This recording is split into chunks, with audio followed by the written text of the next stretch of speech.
Oui, bonjour à toutes et à tous, de manière universelle. Donc j'espère que tout le monde va bien. Donc je vais faire une vidéo sur la notion de primitif. Donc mais concernant surtout l'art. Donc voilà.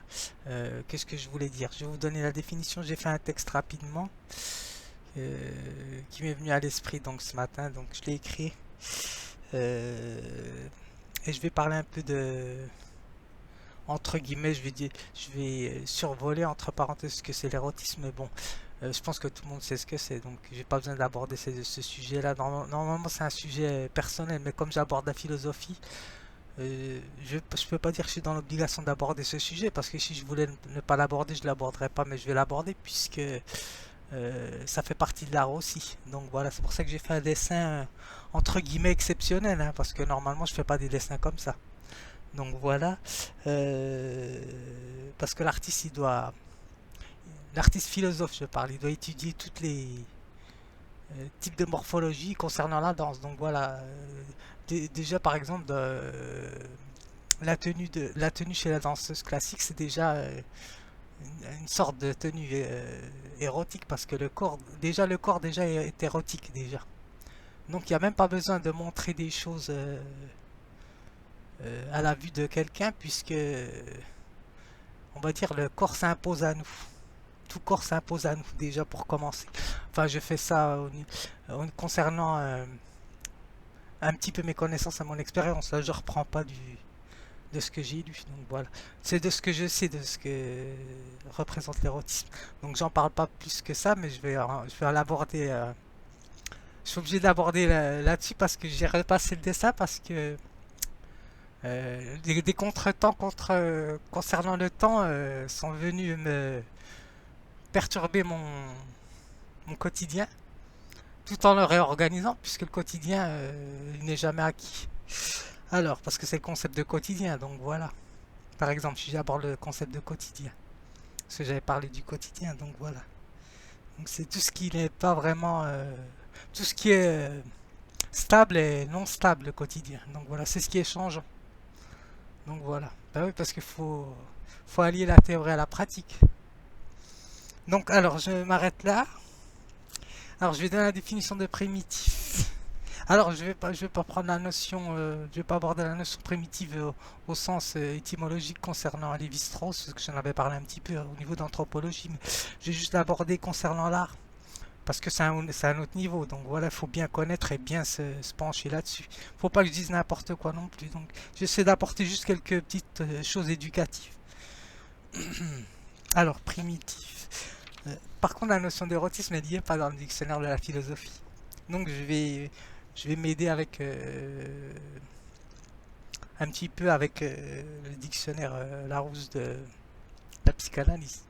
Je suis fortement obligé, comme dirait donc voilà l'autre, parce que la notion de désir, oui, mais comme quoi chaque dictionnaire a ses spécialités. Donc voilà, la notion de désir, ok, je connais bien. Mais de toute façon, la notion de désir et érotisme, elle est liée de toute façon. Mais normalement, c'est ce qui appartient à la personne personnellement. Donc voilà, même si c'est s'expose à l'extérieur, à l'intérieur, ça n'a rien à voir. Donc voilà. Donc ça la regarde que elle normalement. Donc voilà, je m'arrête là. Donc j'improvise un petit peu. Donc maintenant, vous avez assez vu mes apparitions maintenant un petit peu. Alors, primitif, qu'est-ce qu'ils nous disent? Qui est le plus ancien, le premier, le plus près de l'origine? État primitif d'un instrument. Donc voilà, il y a plusieurs facteurs concernant euh,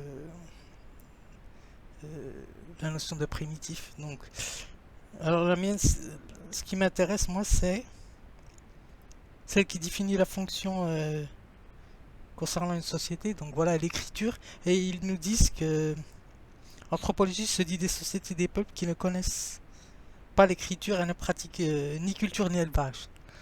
Donc voilà. Enfin, tout en sachant que même l'homme des cavernes, eh ben, il avait déjà une forme d'art avec ses mains. Donc voilà, il dessinait déjà. Donc c'était déjà un genre d'artisan. Donc voilà, on peut pas dire vraiment que c'était un c'est quelqu'un de primitif à la bord puisqu'il n'avait pas vraiment les besoins, enfin les besoins, les il essaie de remplir les besoins nécessaires, on va dire, à la vue en fonction de son énergie potentielle, on va dire. Donc, je ne vais pas trop aborder là-dessus parce que je sais qu'il y a beaucoup de youtubeurs qui ont fait des vidéos là-dessus. Donc, j'ai pas envie de reprendre ce qu'ils ont dit parce que j'ai regardé aussi certaines vidéos il y a longtemps. Et comme j'ai quand même bonne mémoire, donc j'ai pas envie de redire ce qui a été déjà dit. Alors, je vais essayer de me démarquer un petit peu. Alors, peu élaboré, frustré, nous disent. Donc voilà. Donc, ça demande une certaine culture. Donc voilà, pour aborder le sujet de primitif. Donc, comme moi j'en ai que très peu, donc je l'aborde à ma manière. Alors, c'est tout. Alors, ça suffit. Donc, je vais vous lire mon texte. Par contre, concernant je ne veux pas dire des bêtises, mais concernant la sexualité de l'enfant, ça n'a rien à voir. Donc voilà, parce que érotisme est au préadolescent, normalement ma chaîne, bien sûr, elle est pour les personnes à partir de 18 ans, mais accompagnées de leurs parents. Mais je ne sais pas qui va voir les chaînes, donc voilà. Comme la mienne, elle est abordable, donc je ne sais pas. Comme tout le monde a des portables, donc tout le monde peut accéder à n'importe quoi. Enfin, pas moi. Certaines vidéos, je ne peux pas accéder, donc c'est pour ça que je parle de ça aujourd'hui. Donc, pour pas parce que la notion de couleur aussi est importante. Donc voilà, j'ai mis du noir, mais ça veut pas dire et du bleu, selon les interprétations de chacun. Donc voilà, chez l'artiste, il a ses couleurs personnelles. Chaque artiste a ses couleurs personnelles. De toute façon, je l'avais abordé ça déjà. Donc de prime abord. Et ce que je veux dire, c'est que il n'y a pas besoin de montrer beaucoup de choses pour comprendre beaucoup de choses quand on a de l'expérience. Donc voilà. Alors,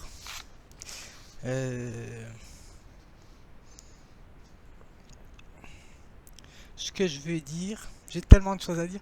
Ah oui, ce que je voulais dire pour la notion de ce qu'il nous dit Freud. Enfin, moi, je suis pas vraiment d'accord, bien sûr, là-dessus. Pour moi, c'est pas une sexualité, bien sûr, ce que j'avais appris dans mes expériences concernant les formations que j'ai faites. Donc voilà. Enfin, je pense que c'est de l'affection ce qu'il veut parler. Donc voilà. Concernant la sexualité, ça n'a rien à voir. Il parle de sexualité, mais c'est pas de sexualité, hein, bien sûr. C'est de l'affection envers la mère. Donc ça n'a rien à voir. Donc, d'ailleurs, c'est la raison, je pense, pour laquelle il n'y a pas la notion là concernant l'érotisme en tout cas dans le dictionnaire que j'ai de la philosophie. Donc je m'arrête là pour pas compliquer les choses parce que c'est très complexe ça. Alors ce que je vais aborder, c'est la notion de primitivité. Donc, primitif, elle est quand même liée aux besoins nécessaires. Donc voilà, la survie. Donc à la procréation, bien sûr. Alors je vais ouvrir mon texte. Je vais pas aborder trop là la psychanalyse parce que je suis pas un spécialiste là-dessus. Je suis plus spécialiste dans la philosophie. Et c'est aussi psychologique aussi, bien sûr. Alors, qu'est-ce que j'ai écrit? Alors, texte d'inspiration philosophique primitif. Donc j'ai mis... Alors, la notion de primitif peut également signifier ce à quoi l'individu est renvoyé. Donc, et eux, donc pour les personnes... Voilà. C'est-à-dire à sa naissance. Donc voilà. Elle réapparaît tout au long de la vie qui le repousse à rechercher par nécessité un besoin. Donc j'ai mis le concept platonicien de besoin, de manque. Donc voilà. Ah, par contre, je vais aborder la notion de Eros, bien sûr, et Thanatos, bien sûr. Donc, alors, je reviens à ce que je disais. Alors, elle réapparaît tout au long de la vie qui le pousse à rechercher par nécessité un besoin. Donc, le concept de Platon, donc de manque, qui est de satisfaire sa continuité. Donc, voilà. Alors, il ou elle acquiert de par son évolution et de son éducation un tremplin qui lui sert pour s'insérer au milieu de ses semblables. Donc voilà, pour s'insérer dans la société. Ainsi lui donne accès aux usages d'un pays, permettant d'acquérir un comportement moral. Donc voilà. Donc alors, c'est l'ensemble des normes, hein, bien sûr, à la morale établie dans un État ou dans un pays. Donc voilà. La manière de vivre, les mœurs, tout en sachant qu'on peut se détacher un petit peu des mœurs. Donc voilà, tout en en insérant l'éthique, bien sûr, parce que moi je parle de l'éthique, bien sûr, sur tout ça, parce que c'est un mode d'existence individuelle, l'éthique. Donc, on va dire que c'est ses propres règles qu'on se donne à soi, euh, tout en insérant la morale, on va dire.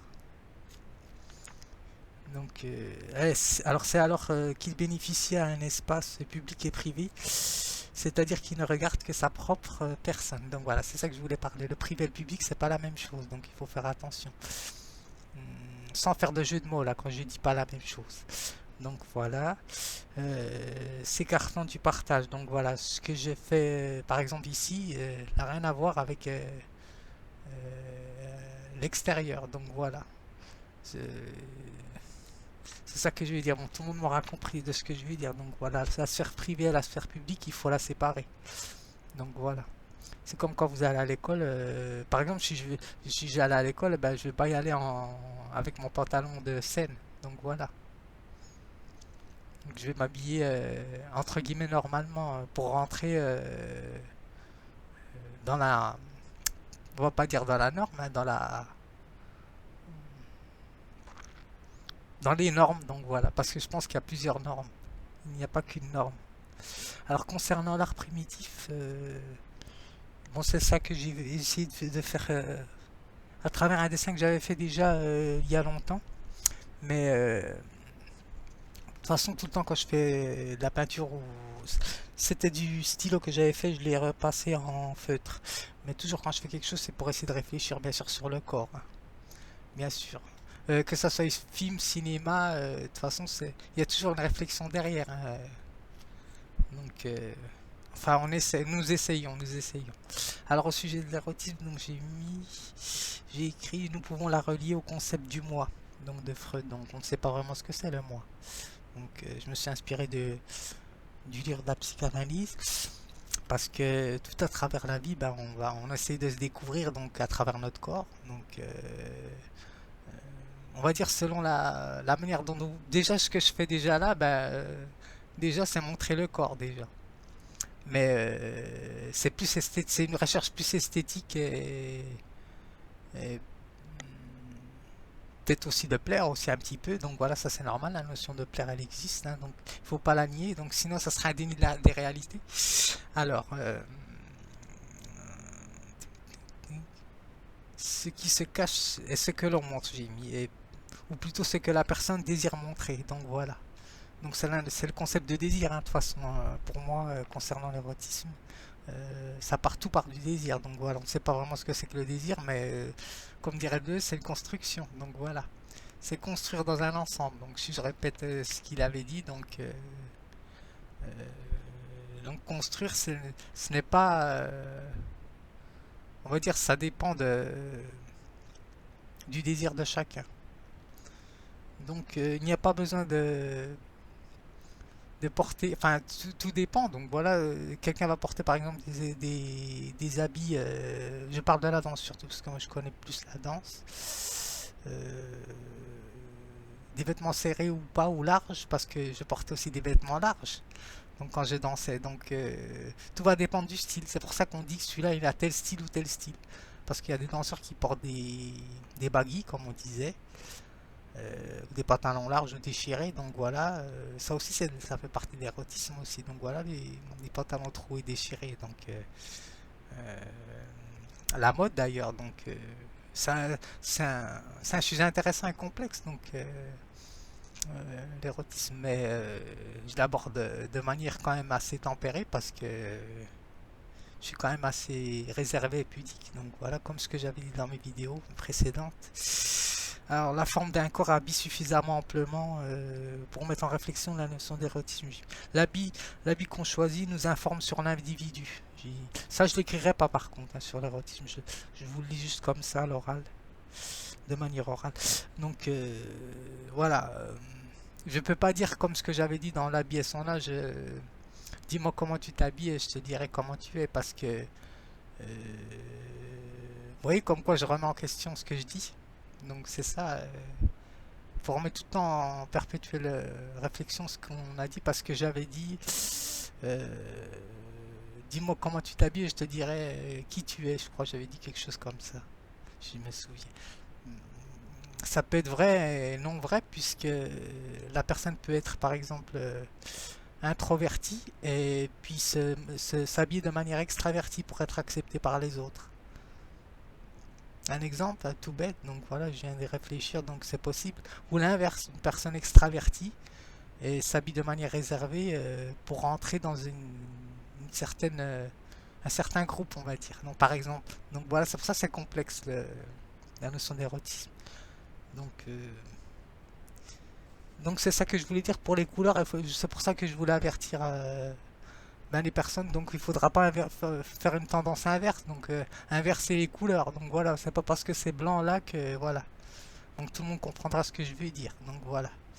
Ben oui, parce que j'ai pas accès tout le temps à mon internet. Donc je pense que j'ai dû être piraté ou quelque chose comme ça. Donc c'est pour ça que j'ai dit ça pour pas qu'on me fasse porter quelque chose que je n'ai pas fait. Donc c'est pour me protéger que je dis ça. Donc voilà. C'est une manière. Ben, j'ai écrit un texte sur la prudence. Donc je l'ai encore d'ailleurs. Donc voilà, c'est important d'être prudent. Donc puisque maintenant on peut tout insérer avec YouTube. Donc c'est important. C'est un avantage et en même temps un inconvénient. Bah oui, parce que si on met pas un bon virus donc dans notre ordinateur par exemple, il faut pas porter quelque chose qu'on n'a pas fait. Donc voilà, par exemple. Donc je m'arrête là. C'est pour ça que je voulais parler de ça. Donc là j'ai pas parlé des dessins que j'ai fait. Donc là c'est une personne de dos. Donc tout le monde aura compris. Hein. Là c'est moi. Là c'est des chevaux que j'ai fait. Un lion, une jeune fille, une fille de dos. Là c'est Marilyn Monroe que j'ai fait. Et là c'est chez Kidam. Donc voilà, c'est un corps. C'est un dessin que j'avais vu, je crois, sur YouTube. Je ne sais plus, ça fait longtemps que je l'ai fait, que je l'avais fait. Et là, c'est des visages, donc voilà, de profil et de face. Donc c'est tout. Je m'arrête là. Donc j'ai assez parlé, donc je pourrais parler pendant des heures de ça, mais c'est un sujet quand même assez complexe et il faut faire attention de pas lancer comme ça les choses. Donc comme je suis quelqu'un d'un petit peu réfléchi, donc je fais attention à ce que je dis. Donc je m'arrête là. J'espère que ça vous aura plu. Bon dimanche.